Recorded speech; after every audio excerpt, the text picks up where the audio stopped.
சாய்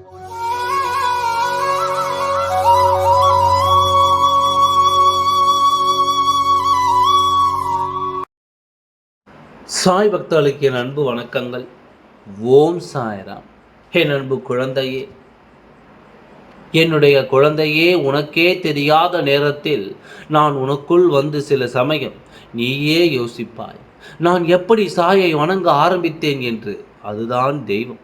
உன்னை பிடித்த உன்னுடைய அனைத்து குணங்களையும் படைத்த மற்றவர்களுக்கு எந்த துரோகமும் செய்யாமல் எல்லா விஷயங்களையும் எனக்கு பிடித்து நான் உன்னை என்னிடம் இழுத்து வைத்திருக்கின்றேன். புரிகிறதா? அப்படி இருக்கவும் என்னை நீ சில நேரம் வெறுத்து விடுகின்றாய். நான் தானே உன்னை இழுத்தேன். நிச்சயமாக ஏதோ ஒரு காரணத்திற்காகத்தானே இழுத்தேன். உன் வாழ்வில் நீ கஷ்டப்பட்டு கொண்டிருக்கிறாய். இந்த நேரத்தில் உனக்கு ஆதரவாகவும் உனக்கு தைரியத்தை தரவும் நான் உன்னை இழுத்தேன். அதற்கு அப்புறம் நீ உன் வாழ்வில் பல சந்தோஷங்களை என்னால் நீ அடையப் போகிறாய். அதற்காக இழுத்தேன். ஆனால் நான் செய்யும் விஷயத்தில் ஒவ்வொன்றிலும் பல காரணங்கள் இருக்குமானால் நான் காரணமில்லாமல் ஒன்றுமே செய்பவன் கிடையாது. புரிந்ததா? என்னுடைய குழந்தையே, நான் ஒன்றே ஒன்று சொல்கிறேன், எதை நினைத்தும் கவலைப்படாதே. எந்த காலமாக இருந்தாலும் நிச்சயமாகவே உனக்கு நல்லது நடக்கும். வாழ்வில் நீ போராடி கொண்டிருக்கும் விஷயங்கள் அனைத்துமே வெற்றியில் தான் இருக்குமே தவிர உன்னை தோல்வியில் ஒரு நாளும் சந்திக்க விட மாட்டேன்.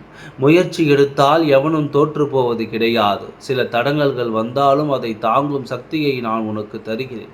உன்னை நான் என்னுடைய பிடியில் வைத்திருக்கிறேன். நன்றாக புரிகிறதா? அப்படி இருக்கும் பொழுது நிச்சயமாக உனக்கு நான் நல்லதும் செய்வேன். நான் செய்வது எதுவுமே சரியில்லை, நான் எப்படி தெய்வத்தை வணங்க ஆரம்பித்தேன், சாயை வணங்க ஆரம்பித்தேன் என்று தெரியவில்லை என்று நினைக்கிறாய். எல்லாமே தெரியாமல் தானே நடக்கிறது. நிச்சயமாக நான் ஒன்றே ஒன்று சொல்கிறேன், நீ எந்த அளவு என்னை நம்பி என்னிடம் நெருங்கி வந்தாயோ உன் வாழ்வில் சகலங்களும் உனக்கு கிடைக்கும்படி நான் செய்வேன். உன்னுடைய ஒவ்வொரு விஷயமும் எனக்கு நன்றாக தெரியும். அதனால் என்னால் எவ்வளவு உன் வாழ்வில் காப்பாற்ற முடியுமோ, உன்னை நல்ல முறையில் கரை சேர்க்க முடியுமோ உன்னை சேர்த்து நான் நிச்சயமாக வாழ வைப்பேன். ஏனென்றால் என்னால் முடியாது என்பது எதுவும் கிடையாது. நீ நினைத்தது அனைத்தையுமே இந்த சாயான நான் உனக்கு நல்ல முறையில் நடத்தி உன்னை மளமளவென திடீரென்று நான் என்னிடம் நீ எப்படி வந்தாயோ அதே போலவே திடீரென்று உன்னை உன் வாழ்வில் நான் உயர்த்தி உட்கார வைப்பேன். கவலைப்படாதே. என்ன நடக்கிறது எதுவும் புரியவில்லை, எப்படியெல்லாம் யோசித்து எதையும் போட்டு மனதை குழப்பிக் கொள்ளாதே.